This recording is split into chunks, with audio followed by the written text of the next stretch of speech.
చిన్న ఉంది లైట్ చాలా ఉంది ఇక్కడే కూర్చొని ఎందుకు ఇంకా బాగానే ఉందిలే సరిపోదు ప్రార్థన చేసుకుందా ప్రార్థన చేసుకుందాము రావాలి ఇట్లా నువ్వు మళ్ళీ పోతా నువ్వు పోతే ప్రేమగల తండ్రి పరిశుద్ధుడైన మా దేవ మీ వందనాలు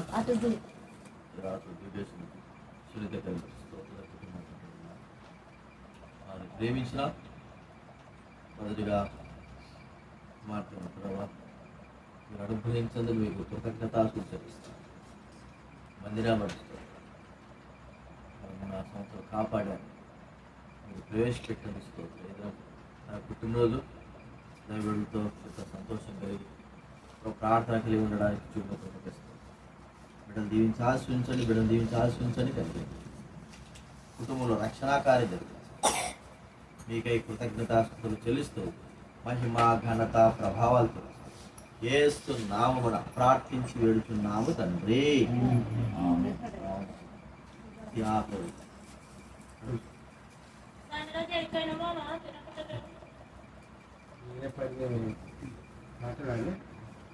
ఒక చిన్న బైబిల్ వాడికి కొత్త బైబిల్ కొని పెట్టాలా వచ్చిందా సీట్లకి సీటు సక్సెస్ ఎక్కడ తెలియదు సక్సెస్ సీట్ అమ్మా హాస్టల్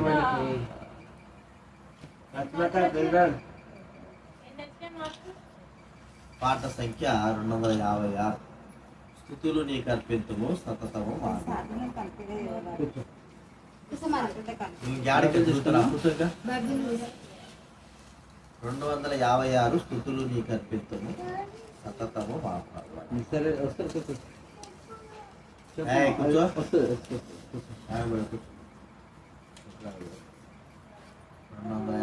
కూర్చో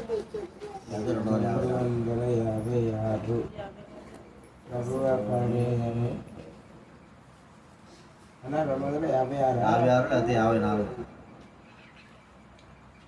స్తుతులు నీకర్పింతుము సతతము మా ప్రభువా సన్నుతించెదం స్తుతులు నీకర్పింతుము సతతము మా ప్రభువా అంటే ఆయన చూడరా ఆయన కూర్చుంటాడు వాడికి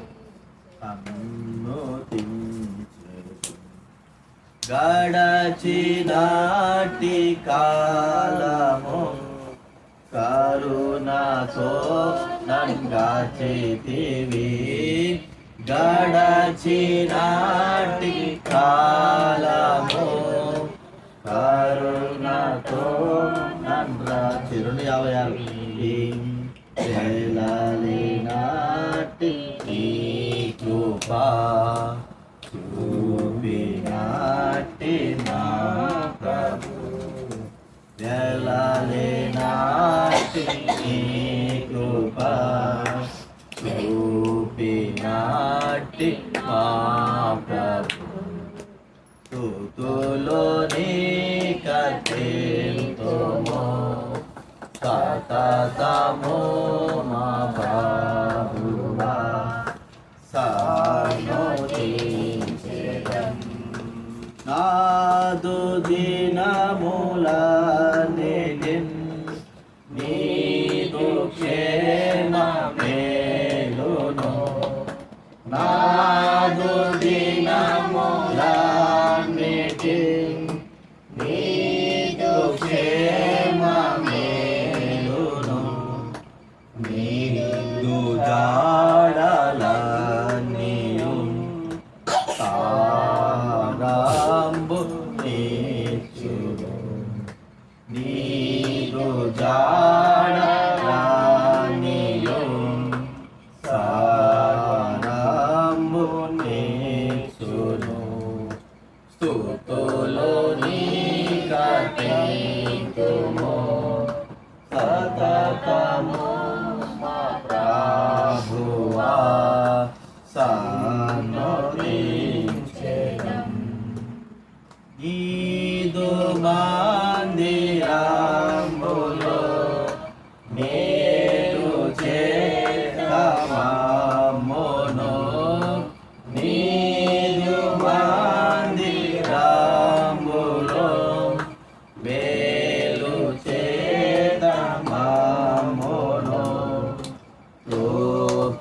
పరచిన ప్రభు స్తుతులు నీకే చెల్లును స్తుతి పరచిన ప్రభు స్తుతులు నీకే చెల్లును స్తుతులు నీకర్పితుము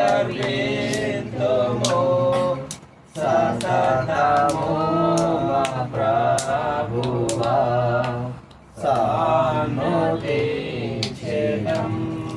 నీదు నామ ఘనతను నీదు ప్రేమ కనులను నీదు నామ ఘనతను నీదు ప్రేమ పనులను నాదుడనే పాడెదాం నాదు ప్రియ ప్రభువా నాదుడనే పాడెదా నాదు ప్రియ ప్రభువా స్తుతులు నీకర్పితును సతతము నా ప్రభువా సన్నుతించెదం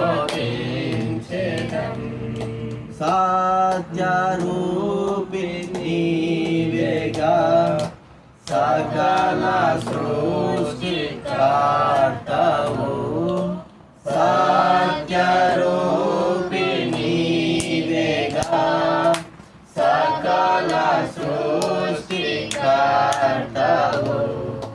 సతతము మమ్మేలుము హల్లెలూయా పాడెదం సతతము మమ్మేలుము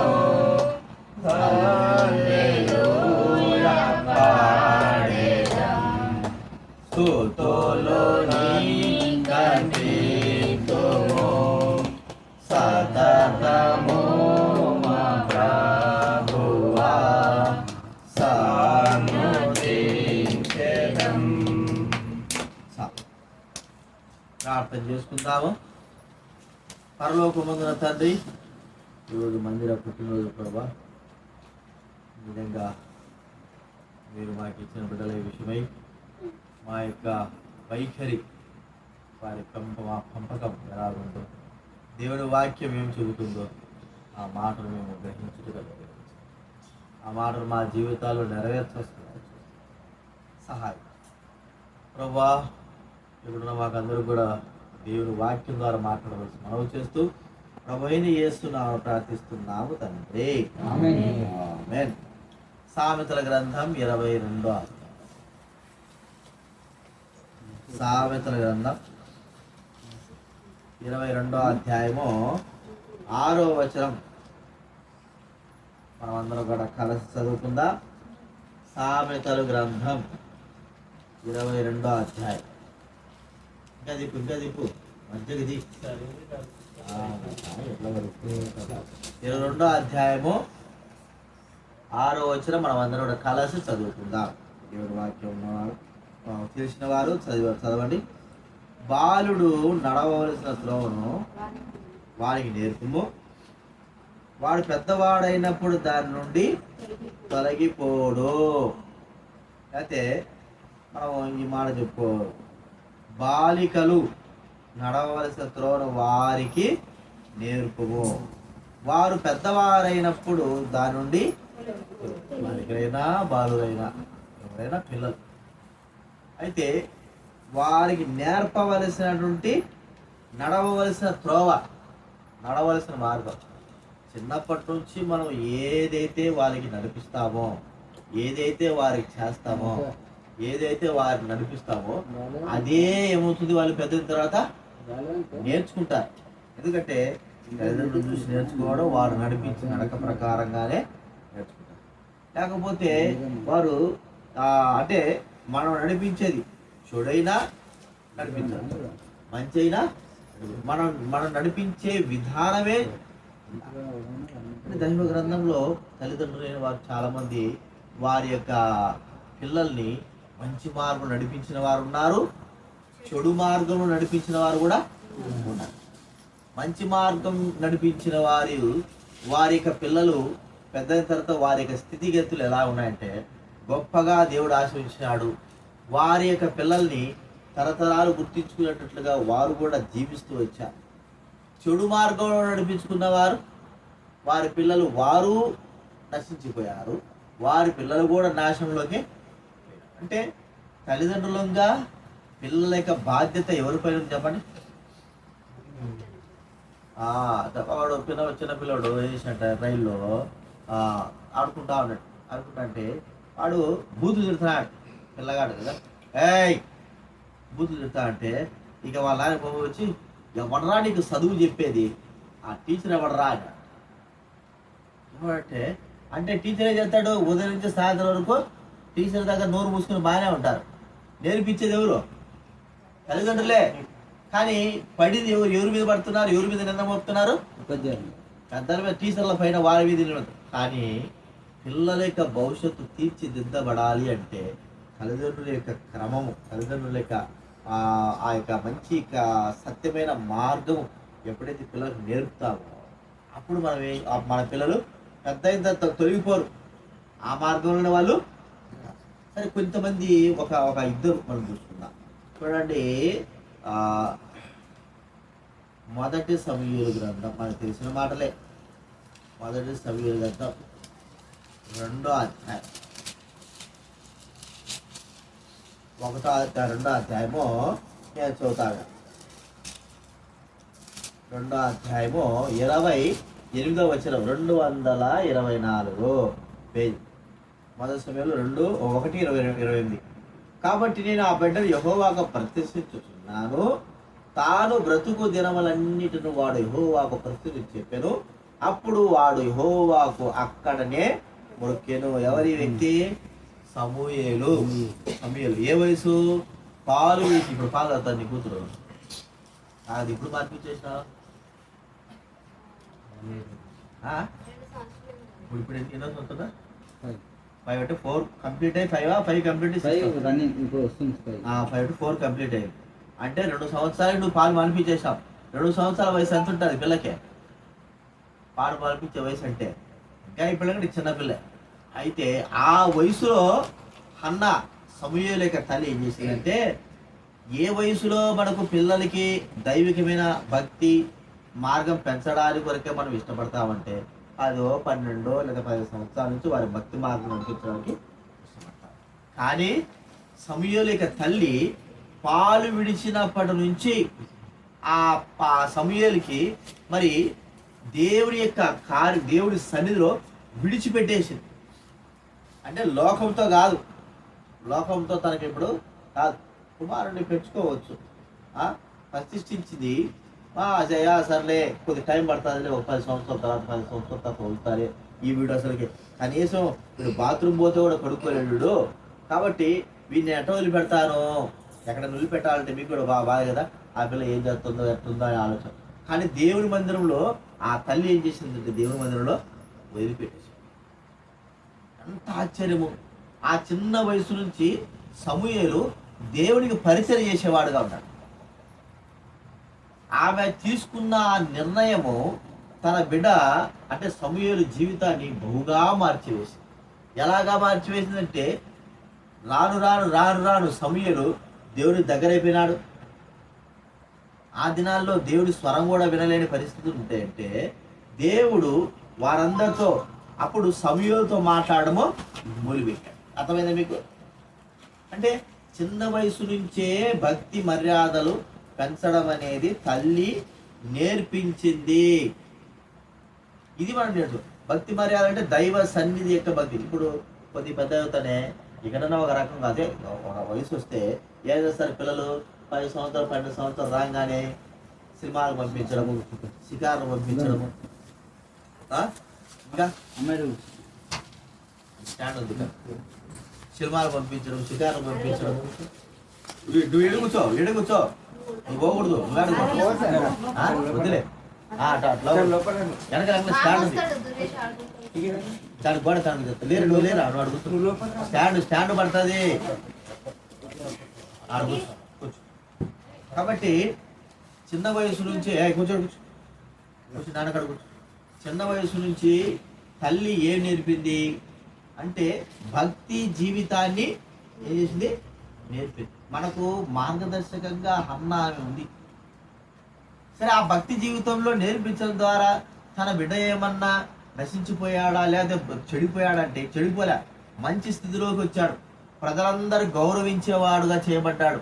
ప్రజలందరూ కూడా మెచ్చుకునేవాడుగా చేయబడ్డారు. దేవుడు సమూయేలుతో మాట్లాడేవాడుగా ఉన్నాడు.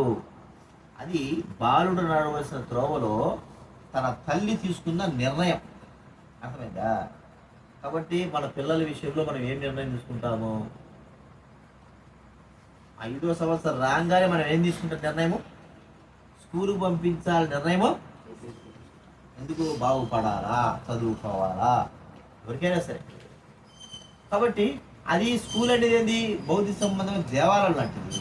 అయితే దేవుని సన్నిధికి మన పిల్లల్ని ఏం చేయాలి? మనము నడిపించాలా. మరి స్కూల్లో ఊరికి పాఠాలే కాదు, ఏమిరా ఏడే ఉన్నాడు కూర్చో, ఆడికి పోరాడు, గమ్ముడు వదులు వదులు ఆడికి కూతురా. కాబట్టి ఆ తల్లి ఏం నేర్పించింది చెప్పండి? దేవుని సన్నిధిలో ఉండేటువంటి బాధ్యతలో నేర్పించింది. కాబట్టి తన కుమారుడు ఏ స్థాయిలోకి వెళ్ళిపోయినాడు? గొప్ప దైవజనుని యొక్క స్థాయిలోకి తన కుమారుడు. మన పిల్లలు కూడా మనం ఏం నేర్పించాలంటే వారికి మరి మంచి మార్గము నేర్పించాలా. దైవికమైన మార్గం అంటే దైవ సన్నిధికి వెళ్ళేటువంటి మార్గం మనము బోధించాలి. అంత మాత్రమే కాదు, మన పిల్లల విషయంలో మనం ఇంకొక తీసుకోవాల్సిన నిర్ణయాలు ఏంటంటే చూడండి, న్యాయాధిపతుల గ్రంథం 11వ అధ్యాయం, న్యాయాధిపతుల గ్రంథం 11వ అధ్యాయము 34వ వచనం నుంచి నేను చదువుతా వినండి. 34వ వచనం వచ్చి న్యాయాధిపతుల గ్రంథం 11:34. మిస్పాలో తన ఇంటికి వచ్చినప్పుడు అతని కుమార్తె తంబురులతోనో నాట్యముతోనో బయలుదేరి అతను ఎదుర్కొనిన ఆమె గాక అతనికి మన సంతానమే గాని ఆడు సంతానమే గాని లేదు. కాబట్టి అతడు ఆమెను చూచి తన బట్టలు చింపుకొని, అయ్యో నా కుమారి, నీవు నన్ను బహుగా కృంగ చేస్తేవి, నీవు నన్ను తల్లడింపజేయ వారిలో ఒకటివై ఉన్నావు. నేను యెహోవాకు మాట ఇచ్చి ఉన్నాను గనుక వెనుక తీయను లేననగా, ఆమె నా తండ్రి యెహోవాకు మాట ఇచ్చిన్నావా? నీ నోటి నుండి బయలుదేరిన మాట చొప్పున నాకు చేయుమో. యవనస్తురాలు, యెఫ్తా కుమార్తె పేరు రాయలా కానీ యవనస్తురాలు. ఏ చేసి యెఫ్తా యుద్ధంలో జయించి పొందిన తర్వాత వచ్చాడు. వాళ్ళ నాయన అనుకున్నాడు ప్రమాణం ఆమెకు తెలియదు. కాబట్టి జయం పొందిన వారిని ఏం చేస్తారు? ఆహ్వానం ఏదైనా బాగా గెలిచినారనుకో, ఆ జయం పొందితే వేస్తారు, ఆ ఊరి ఎంటర్లో వెళ్ళి వాళ్ళని ఆహ్వానించుకుంటా వస్తారు. అట్లా ఆ స్త్రీలు తమ్ముళ్ళు పట్టుకొని, ఈమె కూడా తమ్ముళ్ళు పట్టుకొని పోయింది. యెఫ్తా చూశాడు, ఎవరెవరైనా నేను ప్రమాణం చేసుకున్నాను, ఈ ప్రమాణం ప్రకారం నాకు కుమార్ చేయాలని ఏడుస్తూ ఉన్నాడు, ఒకటే కుమార్. అప్పుడు ఆ అన్నమాట ఏంటంటే, నువ్వు దేవుడికి ప్రమాణం చేశావా? అట్టయితే నీ మాట చొప్పున నాకు చెయ్యి. అది చాలా కఠినమైన మాట.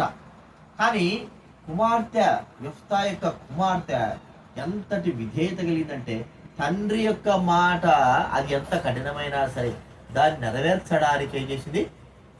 ఆమె సిద్ధపడి. అంటే చిన్న వయసు నుంచి యెఫ్తా తన కుమార్తెకు తండ్రి యొక్క మాట చెబితే వినాలి అనేటువంటి ఆ బోధలో ఏం చేసింది ఆమె? యెఫ్తా నేర్పిస్తా వచ్చారు. మనం కూడా మన పిల్లలకి ఏం నేర్పాలి చెప్పండి? ఏం నేర్పాలి? తల్లిదండ్రులుగా మనం చెప్పే మాటలు ఏం చెప్పాలి? దేవక ఏం చేసినా ఇద్దరు కూతురు ఉంటారు, ఏం చేస్తున్నారు? ఇక్కడికి రమ్మంటే రానిపోతే పండినారా? పండలేదు, ఏం లేదు, ఈ పిల్ల పండింది లేదు. రావాలంటే రావాలి, పాడతారు. నువ్వు ఇద్దరు కూతుర్లు ఇప్పుడే నువ్వు కంట్రోల్ చేయలేకపోతే ఇంక పెద్ద ఏం కంట్రోల్ చేస్తారు? అంటే మన పిల్లలు మన మాట వినడం లేదు, అది స్వభావం తెలిసిపోతుంది. ఎందుకు వినడం లేదంటే మనం నేర్పించలేకపోతున్నాం, అంతే. మనము మన పిల్లలకి ఏం నేర్పుతున్నాం? మంచి మార్గము నేర్పించలేకపోతున్నాం. చెబితే వినేటువంటి స్వభావంలో పిల్లలు రాలేక పోతున్నారు. ఏమి చెప్పినా కూడా తల్లిదండ్రుల మాట వినాలి అనే స్వభావంలోకి మన పిల్లలు మన మాట వినాలి అంటే మనము దేవుడి మాట ముందు మనం వినకపోతే మన పిల్లలు మన మాట వింటారా? మనము ఎలాగైతే దేవుడి పిల్లలమో మన పిల్లలు మనము దేవుడి పిల్లలమైన మనమే దేవుడి మాట వినకపోతే మన పిల్లలు మన మాట వినరు. మనము మన పిల్లలకి మనము దేవుడి మాట వినాలి. అయితే మనం వినలేదు కాబట్టి ఇక్కడ మనకేం నేర్పబడతా ఉంది? మన పిల్లలు మన మాట అర్థమైందా? కాబట్టి మనం ఏం చేయాలా? దేవుడి మాట వినేది నేర్చుకోవాలి. మనం వినేది నేర్చుకుంటే మనతో పాటు మన పిల్లలు కూడా ఏం చేస్తారు? నేర్చుకుంటారు. ఎందుకంటే మాట వినకపోవటయే చిన్న వయసు నుంచి బాల్యం నుంచి మనకు వాడుకుంటా. మాట వినకపోవడము ఎప్పటి నుంచి వాడుక? చిన్న వయసు నుంచి వాడుక. కాబట్టి మన పిల్లల విషయము మనం బహు జాగ్రత్తగా ఉండాలా. ఊరికే ఇచ్చినారు అందరిలాగా కన్నాము ఏదో తిరుగుతున్నారు అంతే అంటే కాదు. అర్థమైందా? కానీ వారిని ఏ విధానంలో పెంచాలి, ఎలాగ నడిపించాలి, భవిష్యత్తులో ఎలాగ వాళ్ళు తీర్చిదిద్దాలా, వారి యొక్క ప్రణాళిక ఏమిటి, వారు ఎలాగుండాలి కోరుకుంటున్నాం చెప్పండి. ఎలా ఉండాలి కోరుకుంటున్నాం? బుద్ధిగా అది పెద్దలే. భవిష్యత్తులో వారి యొక్క మన ఆలోచనలు ఎట్లుంటాయి? పెద్ద అయిన తర్వాత ఆడపిల్లలైనా మగపిల్లలు వాళ్ళ పట్ల మన ఆలోచన ఎట్లుంటాయి? మంచిగా చదువుకోవాలి, ఒక ఉన్నత స్థితిలో ఉండాలా, బాగా ఉద్యోగాలు సంపాదించాలా. ఏదేదో జరగలేదు కానీ ఆలోచన మాత్రం ఉంటుంది. కానీ అవి జరగాలంటే వాటి ప్రణాళికలు మనము నెరవేర్చేటట్లుగా వాటిని ఏం చేయాలా? పెంచుకోవాలా. అర్థమైందా? ఊరికే మనము కన్నాము చేసినాము అంటే కుదరదు. వారిని మనము సరైన మార్గంలో అలాగ రావాలంటే ఏం వాడాలి? వాళ్ళకి బెత్తం అనేది. బెత్తం లేకపోతే ఏం చెప్తారు? వాడు వాడు ఉన్నాడుగా వాడు హానకు వాడు అస్సలు మాట్లాడు. ఎప్పుడు వాళ్ళమ్మ వాళ్ళ నాయన ఉన్నప్పుడు అస్సలు మాట్లాడేది లేదు. నా కళ్ళ ముందు వాళ్ళమ్మ ఫోన్ చేస్తే వాళ్ళమ్మను కొడతాడు, గట్టి గడుగుతున్నాడు. సర్లేరా పోయి మీ అమ్మ కథ పోయి కథ చెప్పేది అని గమ్ముంది. ఇప్పుడు సాఫీ వచ్చాడు. ఎట్లా వచ్చాడంటే ఇక చేప తొమ్మిది చూసావా అట్లా సాఫీ వచ్చేసాడు. ఏం లేదు. వాళ్ళ మామ ఫోన్ చేసి ఏమరా మావా ఎట్టుండావా అన్నాడు. నిన్న ఫోన్ తీసుకొని ఏమంటున్నాడు? మావా బాగుండావా, అత్త బాగుండావా. వాంతులు ఒరే మావా నిప్పించరా నీకు డబ్బు ఇస్తారంటే వీడు అనడు, వాళ్ళ నాయన కూడా అన్నాడు. ఎట్ట వచ్చింది ఆ మార్గం? ఎట్ట వచ్చింది చెప్పండి. వాళ్ళ తయారనగల కారణం ఏమిటి? తల్లిదండ్రులే. ఇప్పటికైనా నాన్న బాగుండా వాళ్ళ ఆయన అట్టే అంటాడు. వాడి కానీ అట్టే వదిలిపెట్టాక వాడు ఇంకా అట్టే రెచ్చిపోతాడు. కానీ వాడికి ఇప్పుడు బెత్త వాడడం ద్వారా ఏమైపోయాడు? ఎందుకు బెత్త వాడుతున్నాం అంటే సరి మార్గంలో రావాలంటే ఖచ్చితంగా బెత్తము వాడి తీరాలి. మన పిల్లల విషయంలో ఎట్లాగా దైవికంగా మనం రంగాలి.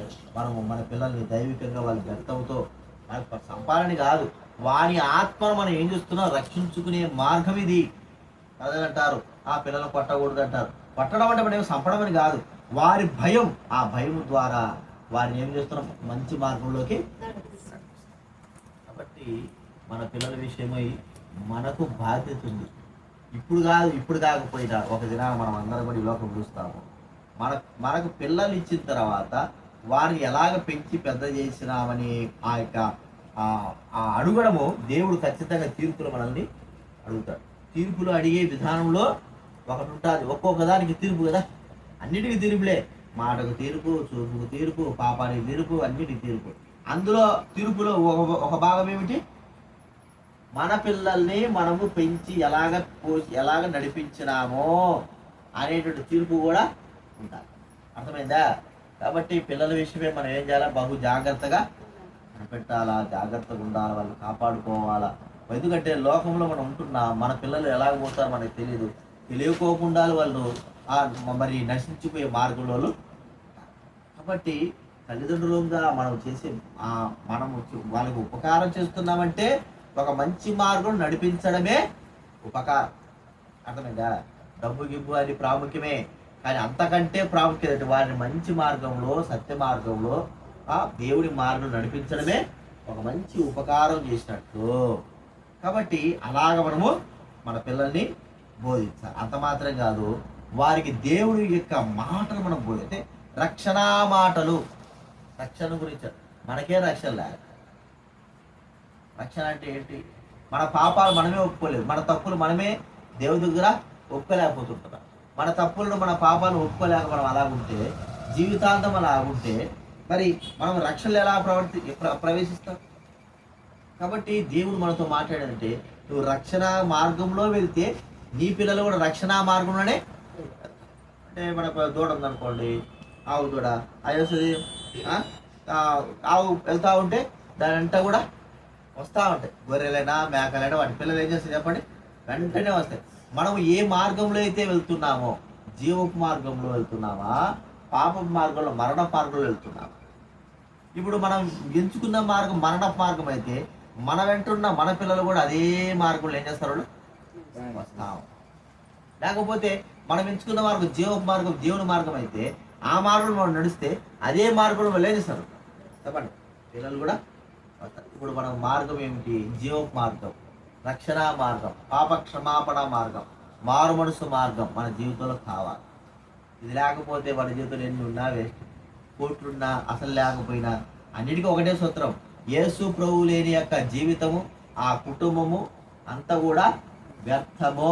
యేసు ప్రభువు లేని జీవితము, కుటుంబం ఏంటో చెప్పండి, అంతా వ్యర్థం. కాబట్టి మన జీవితంలో మన పిల్లలు బాగుపడాలంటే ముందు మనము సత్యమార్గం నడవాలి, ముందు మనము జీవ మార్గం నడవాలి, మన పాప క్షమాపణ పొందాలి. మనం ఎప్పుడైతే పాప క్షమాపణ పొంది దేవుడిని విశ్వాసం ఉంచుతామో మన తర్వాత మన పిల్లలు కూడా ఏం చేస్తారు? ఆ మార్గంలో లేకపోతే రా. కాబట్టి దేవుని మార్గము, రక్షణ మార్గము మన పిల్లలకు మనము నేర్పించాలి అంటే మనము ఆ మార్గంలో ఉండాలి. ఈ మార్గము అందరికీ ఒకటే. ఈ మార్గంలో మనం లేకపోతే, ఈ మార్గం నడవకపోతే మన జీవితం ఎంతో నష్టపడుతుంది కదా. కాబట్టి ప్రభు మనతో మాట్లాడుతుంటున్నాడు, జీవ మార్గం వదిలిపెట్టి ఎన్ని రోజులు పోతాం. మనం వెళ్ళేది కాకుండా మన పిల్లలను కూడా మనతో పాటు తీసుకువెళ్తాం, మనం కూడా నశించిపోతాం. మనం కూడా ఆ మార్గంలో వెళ్తుంటూ మన పిల్లలు కూడా వెళ్తారు. అందుకే దేవుడు తన వాక్యము, తన సన్నిధి, ప్రార్థన, దైవబడులు ఇచ్చి అయా జీవ మార్గం నడవండి అని చెప్తుంటారు. కాబట్టి మనము మన జీవితాన్ని ఏ మార్గం నడిపించుకోవాలి? జీవ మార్గం, దేవుని మార్గంలో మన పాపాలు ఒప్పుకోవాలా, క్షమాపణ పొందాలా, జీవితం మార్చుకోవాలా, రక్షింపబడాలా, మన కొరకు యేసు ప్రభు చనిపోయాడు, సమాజం తిరిగాడు, ఈ సత్యాన్ని నమ్మాలా, మన జీవితం ప్రభువుకి అర్పించాలి. ఇది లేకపోతే జీవితాంతం జీవిస్తూ ఉంటున్నా పోతున్నా అంటే ఏం లేదు, దానిలో ప్రయోజనం లేదు. అన్నా వందనాలన్నా, రైలాడన్నా అని చెప్పినా ప్రయోజనం లేదు, ఇంట్లో ఎన్నో బైబిల్ పెట్టుకున్నా ప్రయోజనం లేదు. దేవుడు హృదయంలోనే లేకపోతే బైబిల్ కానీ, రైలాడని మాటలు కానీ, గోడ మీద వాక్యాలు కానీ వీటి వల్ల ప్రయోజనం ఉంటుందా? మంచిదే, అవే. కానీ హృదయములో మనకేం కావాలా? రక్షణ. అది ప్రాముఖ్యం. ఇది మనం ఎప్పుడైతే నెగ్లెక్ట్ చేస్తామో, ఇప్పుడు మనకు ఒక జబ్బు ఉందని తెలిసింది, ఆ గుండె జబ్బే ఉంది వెంటనే తెలిసిపోయింది, గుండె జబ్బు ఉండదని తెలిసిన వెంటనే మనం ఏం చేయాలా? చెప్పాలి, దుర్గేష్ చెప్పునా, గుండె జబ్బు ఉందని మనకు అర్థమైపోయింది, వెంటనే మనం ఏం చేయాలి చెప్పు? వెంటనే హాస్పిటల్కే వెళ్ళిపోవాలి. ఎందుకు? అన్నిటి జబ్బుల కంటే ఏ జబ్బు ప్రమాదకరమైంది? గుండె జబ్బు. ఎప్పుడు అది మామూలు జబ్బు, చేయి నొప్పి, కిడ్నీలు నొప్పి అంటే ఒక 5 నెలలు 4 నెలలు బతుకుతాం. గుండె జబ్బు అయితే క్షణాల్లోనే పోతాం. కాబట్టి వెంటనే వెళ్ళిపోతాం. వెంటనే వెళ్ళిపోతే వెంటనే డాక్టర్ చూసా నీకు స్టంట్లు ఎలా చేయాలి, లేకపోతే వెంటనే ఇక నీవు అయిపోతావు అంటారు. కిడ్నీలు అయితే ఒకసారి 2 రోజుల సార్లు చేస్తానులే, కాలు విరిగిందని 3 రోజుల సార్లు చేస్తానులే, కన్ను అయితే 4 రోజుల సార్లు చేస్తానులే అంటే బతుకుతాం. కానీ గుండె జబ్బు మాత్రం అలాంటిది కానే కాదు, వెంటనే. అలాంటిదే మన హృదయ జీవితము. వెంటనే రక్షణ పొందాలి, పాపక్షమాపణ. ఎందుకంటే మనం ఈ లోకం విడవక మునుపు లాంటిదే గుండె జబ్బు లాంటిది. విడవడమే గుండె జబ్బు లాంటిది.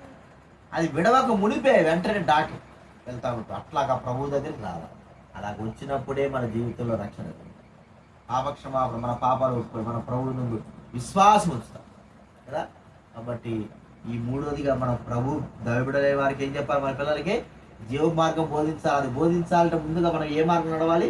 జీవ మార్గంలో నడిస్తే వారు కూడా అదే మార్గంలో వస్తారు. కాబట్టి అర్థమైందా? కాబట్టి మనం ప్రార్థన చేసుకుందాం. ప్రభువుకు మనం అప్పగించుకుందాం.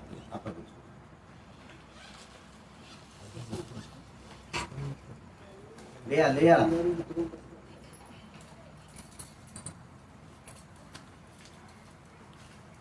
కేక్ పెట్టి